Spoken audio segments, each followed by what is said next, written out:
नमस्कार, मैं हूं प्रखर प्रकाश मिश्रा, आपका दोस्त और आपका होस्ट। आप देख रहे हैं साधना न्यूज़। साधना न्यूज़ मिशन 2020 एक कार्यक्रम लेके आया है, ऐसा कार्यक्रम जो सर्वश्रेष्ठ भारत, एक भारत की सरकार की परिकल्पना पर आपकी बात कराएगा सरकार से। लेकिन कार्यक्रम की शुरुआत से पहले आपको बताना चाहेंगे कि साधना न्यूज़ लंबे समय से खबरों और भक्ति जगत के जनता से जुड़े सरोकारों को आप तक पहुंचाता रहा है। देश के कोने कोने तक हमारी कोशिश है आपके हक आपको मिलें और आपकी बात हम सरकार तक पहुंचाएं, देश से अंधविश्वास खत्म हो। जल्द ही हम आपके लिए दिल्ली और हरियाणा का न्यूज़ चैनल लेके आ रहे हैं और हमारी कोशिश होगी कि आपके हक ज़रूर आपको मिलें। इसीलिए हमने मिशन 2020 की शुरुआत की है। देश में नरेंद्र मोदी की सरकार है। नरेंद्र मोदी चाहते हैं कि देश बेहतर बने, आगे जाए। आगे कैसे जाएगा, इसके लिए उन्होंने कहा है कि गाँव को साथ लेके चलना पड़ेगा और हमारे राष्ट्रपति ने भी कहा है। लेकिन कैसे, इसके लिए एसएमई सेक्टर बहुत बड़ी भूमिका निभाता है। हमारे बीच आज सरकार की तरफ से मौजूद हैं हमारे मुख्य अतिथि के रूप में एसएमई मंत्री कलराज मिश्र। उनकी जिम्मेदारी है कि कैसे देश को प्रगति के पथ पर आगे लेके जाएंगे। साथ ही एनएसआईसी के चेयरमैन एचपी कुमार साहब हमारे साथ मौजूद हैं और हमारे साथ मौजूद हैं विश्वामित्र ग्रुप के चेयरमैन मनोज चंद जी और हमारे संग ग्राफिक्स एड्स के सीएमडी मौजूद हैं मुकेश गुप्ता जी। तो ये पैनलिस्ट और हमारे चीफ गेस्ट, और अब आप लोग बात करेंगे। पहला सवाल मंत्री जी से होगा। कलराज जी, आपका मिशन 2020 क्या है और नरेंद्र मोदी से आपकी मुलाकात भी हुई है, आप कैसे उम्मीदों को पूरा करने जा रहे हैं? सरकार गरीबों के लिए समर्पित है और इसलिए जब तक हम गरीबों के जीवन के बारे में चिंता नहीं करेंगे तब तक हिंदुस्तान को आगे बढ़ने की स्थिति नहीं निर्माण हो सकती। और इसलिए उन्होंने घोषणा की। शपथ ले लेने के बाद, मंत्रिमंडल बन जाने के बाद उस दिशा में कार्य प्रारंभ भी हुए हैं और मैं ये कह सकता हूं कि 1 महीने के अंदर ही यह सरकार क्या करना चाहती है, अपने वर्क कल्चर का, कार्य संस्कृति का एक बड़ा प्रभावी संदेश दिया है। प्राथमिकता क्या है इसको भी सुनिश्चित किया है और इसलिए पहली ही बार एसआईटी की घोषणा करके स्पष्ट कर दिया कि जिस काले धन के कारण आज हमारा देश विपन्नावस्था में गया है, उस काले धन को हम निश्चित रूप से उजागर करेंगे। ये प्रायोरिटी उन्होंने सुनिश्चित की। साथ ही साथ विभिन्न क्षेत्रों में जो काम करने की जैसी मानसिकता होनी चाहिए, चाहे अधिकारी हो, चाहे मंत्री हो, चाहे कर्मचारी हो, सबका एक निश्चित रूप से समयबद्धता के साथ काम करने की मानसिकता। समय सुनिश्चित है 9 बजे तो 9 बजे ऑफिस से पहुंचो और जो भी कार्य हैं उनको समय के अंतर्गत पूर्ण करने का प्रयत्न करो। यह एक उन्होंने निर्णय लिया। आर्थिक हालात बड़ी खराब है, यह बताने की आवश्यकता नहीं है। उन्होंने कड़ा निर्णय और लिया। आपको ध्यान होगा कि रेल किराए में बढ़ोतरी हुई। जब आप ये कहते हैं रेल किराए में बढ़ोतरी हुई तो लोग पूछते हैं कि अच्छे दिन कैसे आएंगे। वही तो मैं बता रहा हूँ। मैं उसी तरफ आपका ध्यान आकर्षित करने का प्रयत्न कर रहा हूँ। कोई मान लो बड़ा गड्ढा है, बहुत बड़ा गड्ढा है, और हम आ गए। पहले गड्ढे की वो करने की दृष्टि से कोई रहा होगा, दूसरा कोई आ गया और तुरंत लोग कह दें कि गड्ढा जल्दी पार हो जाए, जल्दी चल दे दौड़ करके, तो कैसे जा पाएगा? दौड़ने के लिए भरने का प्रयत्न करना पड़ेगा। उस भरने के लिए हमें संसाधन जुटाने पड़ेंगे। उन संसाधनों के आधार पर हम आगे जाएंगे। उन संसाधनों का स्रोत को हमें सुनिश्चित करना पड़ेगा। उसके लिए कष्ट हो सकता है। वही स्थिति रेल किराए बढ़ोतरी का प्रश्न है। आपको उदाहरण दे रहा हूं, जैसे जिस दिन शपथ लिया 26 जून को, उसी दिन रात को चुरेब जो बस्ती जिले में है, वहाँ एक ट्रेन दुर्घटना हुई और मुझे कहा कि आप जाइए देखिए, मेरे साथ श्रीमान मनोज सिन्हा जी थे, हम लोग गए तो वहाँ जो मैं आपको बताना ये चाहता हूँ कि जो रेल की पटरी थी वो दुर्घटना ऐसे नहीं हुई कि किसी कारण हुआ। रेल की पटरी का जो हिस्सा था उसमें से एक क्रैक ऐसा हुआ था कि क्रैक करने के कारण बहुत तेजी से आई हुई ट्रेन वो पता नहीं कितनी दूर चली गई। तो इसका अर्थ ये हुआ कि मेंटेनेंस नाम की कोई चीज नहीं रही, सारी चीजें जर्जर हो गई। तो मेरा ये कहना है कि हम आम आदमी की जीवन की सुरक्षा की व्यवस्था करें कि ना करें। और रेल एक सामान्य स्थिति नहीं है। अगर मैं ये कहूं कि आधारभूत ढांचे में महत्वपूर्ण योगदान है तो सर्वाधिक रेल का है। अब उस रेल को भी हम व्यवस्थित नहीं कर पा रहे हैं। अभी तक ऐसा हमने रेल को बना दिया कि रोज जब आदमी रेल में बैठता है तो उसको लगता है कि पता नहीं बच के आएंगे कि नहीं बच के आएंगे। तो पटरी से लेकर हर स्तर पर हम रेल की एक ऐसी स्थिति का निर्माण करें ताकि लोगों के मन के अंदर ये संदेश जा सके, क्या ये सरकार ने एक सुरक्षा की व्यवस्था या इसकी एक समुचित ऐसी स्थिति का निर्माण किया है जिसके कारण हम सुरक्षित रह सके, एक संदेश जाएगा जी। इसलिए दूसरा निर्णय लिया। ये पहली बार ऐसा हुआ है कि कोई प्रधानमंत्री विभिन्न ऑफिसेस के बारे में ये संदेश देकर कि वहां भाई फाइलों का अंबार लगा हुआ है, पता नहीं कितने वर्षों की फाइल पड़ी हुई है जी। वो पहली बार ऐसा हुआ है कि फाइलों को किनारे कर दिया। और इतना ही नहीं, पहली बार ऐसा हुआ है कि कोई भी प्रधानमंत्री विभिन्न मंत्रालयों को अपने साथ बैठाकर उस पर बाकायदे अधिकारियों के साथ उसके बारे में विस्तार से जानकारी प्राप्त कर रहा है। और विस्तार से जानकारी प्राप्त करते हुए भी ये कहने में संकोच नहीं कर रहा है कि अगर अमुक कमियां हुई हैं तो इसका अध्ययन किए हो कि नहीं किए हो। अध्ययन करने के पश्चात इसका निष्कर्ष निकाल कर उसके लिए कदम कौन सा उठाए हो। ये पहली बार हो रहा है। इसका अर्थ यह है कि जो सन्निहित संसाधन हैं उन्हीं संसाधनों के आधार पर हम देश को आगे बढ़ा सकते हैं, हमें कोई बाहर से लेने की जरूरत नहीं पड़ सकती। यह एक संदेश दिया है। आपने कहा बेहतर दिन आएंगे। हमारे पास कैंट आरओ से चेयरमैन महेश जी हैं। महेश जी कुछ आपसे पूछना चाह रहे हैं कि क्या। माननीय मंत्री जी, एमएसएमई इंडस्ट्री की एक सबसे बड़ी तकलीफ फाइनेंसिंग है। वो एक बैंक के पास जाती है यूनिट वाला, तो उसको बोला जाता है भाई आप मॉर्टगेज ले आइए तो आपको इसका फाइनेंस मिलेगा। 125% का मॉर्टगेज मांगते हैं। अब एक छोटी इंडस्ट्री है, उसके पास अगर धन होता, उसके पास अपनी संपत्ति होती तो शायद वो इंडस्ट्री में नहीं आता। वो एक आइडिया लेके आया। आज मॉडर्न इंडस्ट्री में आइडिया से इंडस्ट्री चलती है, बनस्पत की पूंजी से चलती है, लेकिन उसको पूंजी की जरूरत है। तो ये कैसे सुनिश्चित किया जाए कि जो मॉर्टगेज है वो स्मॉल स्केल इंडस्ट्री को ना देना पड़े।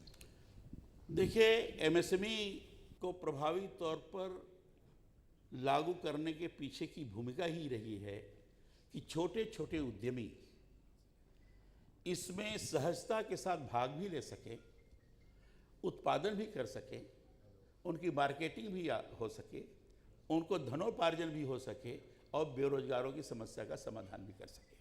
इसको ध्यान में रख करके उनको सब्सिडी की बात कही गई। कहा गया कि माइक्रो है, लघु है, मध्यम है, उसके विभिन्न आर्थिक सीमा सुनिश्चित की गई। लेकिन दुर्भाग्य ये जरूर है, मैं आपकी बात से सहमत हूँ कि जो कार्य की जैसी सरलता चाहिए वो सरलता उनको नहीं प्राप्त हो रही है। और बैंकों के कारण, हालांकि बैंक के लोग जो होंगे वो थोड़ा सा जरूर कहेंगे कि बैंकों के कारण उनको परेशानी आ रही है। और कभी भाई तो कहते हैं कि भाई कोलेटरल फ्री है लोन, तो भी बैंक जल्दी लोन नहीं दे पा रहा है। फिर कोलेटरल सिक्योरिटी के पश्चात भी लोन नहीं दे पा रहा है। और इसके कारण वो जो एंटरप्रेन्योर है उसको बहुत परेशानी जा रही है। तो ये आर्थिक दिक्कतें हैं और मैं इसके सरलीकरण करने की दिशा में हम प्रयत्न कर रहे हैं। और जैसे सिडबी है, सिडबी ये ठीक है, उसके द्वारा भी हम चाहते हैं कि ठीक स्थिति का निर्माण हो, लेकिन उसमें भी कठिनाइयाँ जा रही हैं। लोगों ने शिकायतें की है। तो हमने तय किया, अपने घोषणा पत्र में हमने दिया था कि हम एमएसएमई को ही डेडिकेटेड बैंक बनाएं। और एमएसएमई के ही माध्यम से सारी चीज़ें सरलतापूर्वक हो, उसका सरलीकरण हम करें, सिंप्लीफिकेशन करें। जो लेबर लॉज हैं उसके कारण परेशानी जा रही है, जो स्टेट गवर्नमेंट्स के कई चीज़ें हैं उसके कारण परेशानी जा रही है, एनओसी लेने में दिक्कत जाती है।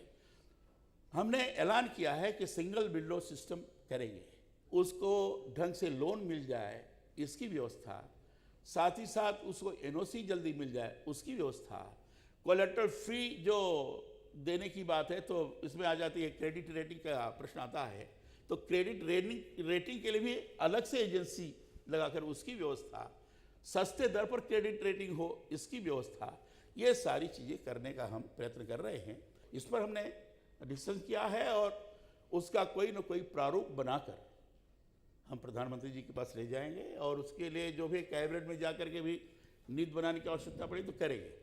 हमारे बीच खेतान साहब भी मौजूद हैं, उनका एक आपसे सवाल है। सर, आपके एमएसएमई मिनिस्ट्री में एक बार मैं आपसे मिला था रजनीश जी के साथ, तो आपने जिक्र किया था कि काफ़ी हज़ार करोड़ रुपए अनयूटिलाइज्ड हैं। तो सर, मेरा एक सुझाव था कि जितने भी अपने देश के चेंबर्स ऑफ कॉमर्स हैं, अगर आप उनका असिस्टेंस लेके और उस फंड्स को गेनफुली डिप्लॉय करें जिसमें कि एमएसएमई का धार हो। पहला सजेशन ये सर। दूसरा सजेशन सर, जैसे आपको पता है कि यानी जर्मनी है, ऑस्ट्रिया है, जापान है, वहाँ पर सर ये जो आपका क्लस्टर अप्रोच है, जो कि अपने सपोज़ लुधियाना में है सर, होजियरी का होगा। अब सर हर क्लस्टर में अगर सरकार चाहे तो एक स्किल डेवलपमेंट इंस्टीट्यूट अगर वो खड़ी कर दे तो सर आज के दिन सर अपने नवयुवकों को स्किल चाहिए, क्योंकि जो अपने कहते हैं डेमोग्राफिक डिविडेंड, आज सर वो डेमोग्राफिक डिज़ास्टर में भी बदल सकता है अगर अपने उनकी एनर्जी को पॉजिटिव डायरेक्शन में हार्नेस न किए। और लास्टली सर, जो सर महेश जी ने कहा सर, वो सर हर बैंक सर चाहे वो कितना ही बोल रहे आपके सामने, वो उनको रुपया नहीं देगी, क्योंकि उनको है कि हम रुपया दिए, ये रुपया वापस नहीं आएगा। तो सर उसके लिए अगर कोई अभियान चलाया जाए कि उनको एक फाइनेंशियल मैनेजमेंट या फाइनेंशियल डिसिप्लिन का लघु उद्यमी को, कि भाई किस तरीके से ये पैसा तुम्हारा नहीं है, ये पैसे से तुमको कमाई करके वापस लौटाना है। ये सर मेरे 3 सुझाव थे। Thank you. ये एक विचार का विषय है हमारा और मुझे पूरा विश्वास है कि इस बार आप देखेंगे, हो सकता है बजट के अंतर्गत भी ये चीज़ आ जाए, इसको उल्लेख आ जाए। पहला प्रश्न आपने पूछा कि जब एक बार मिले थे तो युवा के 1000 करोड़ रुपए है और इसमें किस ढंग से एमएसएमई को सहयोग प्रदान किया जाए। मैं उसमें बिल्कुल 3 या 4 दिन हो गया था मंत्रालय में आए हुए, और देखने पश्चात मुझे पहली कठिनाई ये जरूर दिखाई पड़ी कि आर्थिक दुर्दशा के कारण बहुत सारी यूनिट हमारी सिक हो गई है, बहुत सारे जो एंटरप्रेन्योर हैं वो छोड़ के चले गए। तो हमारे दिमाग में उससे बात आई थी कि अगर इसमें कुछ निजी क्षेत्र में काम करने वाले लोग या उनका कोई ट्रस्ट बन जाए और उसमें फंड का कलेक्शन हो और कम इंटरेस्ट पर अगर हम एंटरप्रेन्योर को सहायता दें तो उसका बड़ा लाभ हो सकता है। और कुछ लोगों से हमारी बात हुई थी, आपने जब बात की तो मेरे दिमाग में बात आई थी, और फिर और भी कुछ लोगों से मैंने बात की, उन्होंने भी कहा कि बहुत अच्छा होगा, और उन्होंने तो मुझे परसेंटेज भी बताया कि हम तो इतने परसेंट पर 4% पर हम देने के लिए तैयार हैं एंटरप्रेन्योर को। यहाँ तक कहा उन्होंने, हमने अपने अधिकारियों से चर्चा चलाई थी कि भाई ये है निजी तौर पर लोग ऐसा करना चाहते हैं, ये हो सकता है क्या, क्योंकि कई चीज़ें इसमें नीतिगत होंगी, कैबिनेट का निर्देश लेना पड़ेगा, बाकी का करना पड़ेगा। जो भी इंटरप्रेन्योर्स हैं उनको आर्थिक दिक्कतें जा रही हैं, बैंक से जा रही हैं, परेशानियां जा रही हैं, तो इनको आर्थिक सहयोग प्रदान करने के लिए और कोई व्यवस्था हो सकती है क्या। जब ये बात आई तो ये हमारे दिमाग में बात आई, और इसके लिए हमने अपने अधिकारियों के बीच में चर्चा चलाई है। अभी प्रधानमंत्री से मेरी इस संबंध में वार्ता नहीं हुई है, क्योंकि हम एक बार पहले अपने आपस में कुछ और लोगों से विश्वस्त हो जाए तो निश्चित रूप से इसके बारे में विचार किया जा सकता है। इसलिए हम उसको दूर करने की दिशा में बड़े प्रमुखता से हम विचार कर रहे हैं। ये भी उसमें एक बिंदु है विचार का जो अभी आपने बताया। जी, HP कुमार साहब भी हमारे साथ मौजूद हैं। कुमार साहब, सबसे बड़ी जिम्मेदारी आपकी बनती है क्योंकि आप चेयरमैन भी हैं और आप ज़मीन तक जाते हैं, आपको एरिया में जाना पड़ता है।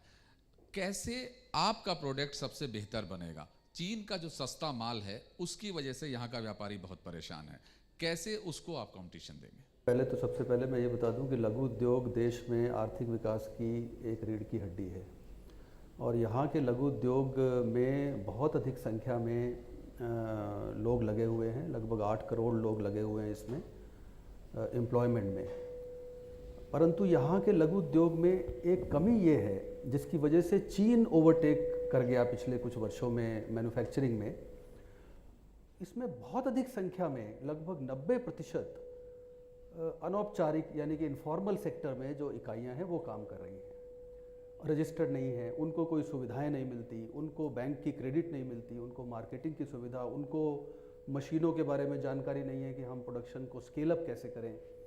यहाँ पे चीन में थोड़ा सा काम हुआ और उसकी वजह से यहाँ का इम्पोर्ट बढ़ गया और उसका एक कारण ये भी था कि WTO के हम मेंबर बन गए। तो आवश्यकता क्या है कि जो 3 करोड़ 60 लाख में 90% इकाइयाँ इनफॉर्मल सेक्टर में हैं, अनौपचारिक सेक्टर में हैं, उनको हम अधिक से अधिक सुविधाएं देके, उनको जो सरकार की स्कीमें हैं, हमारे मंत्रालय की भी बहुत अच्छी योजनाएं हैं, माननीय मंत्री जी ने उनको रिव्यू किया है और उसको और स्ट्रेंथन करने की कोशिश कर रहे हैं क्योंकि वो स्कीमें अभी लोगों तक पहुंची नहीं है पूरी तरह से।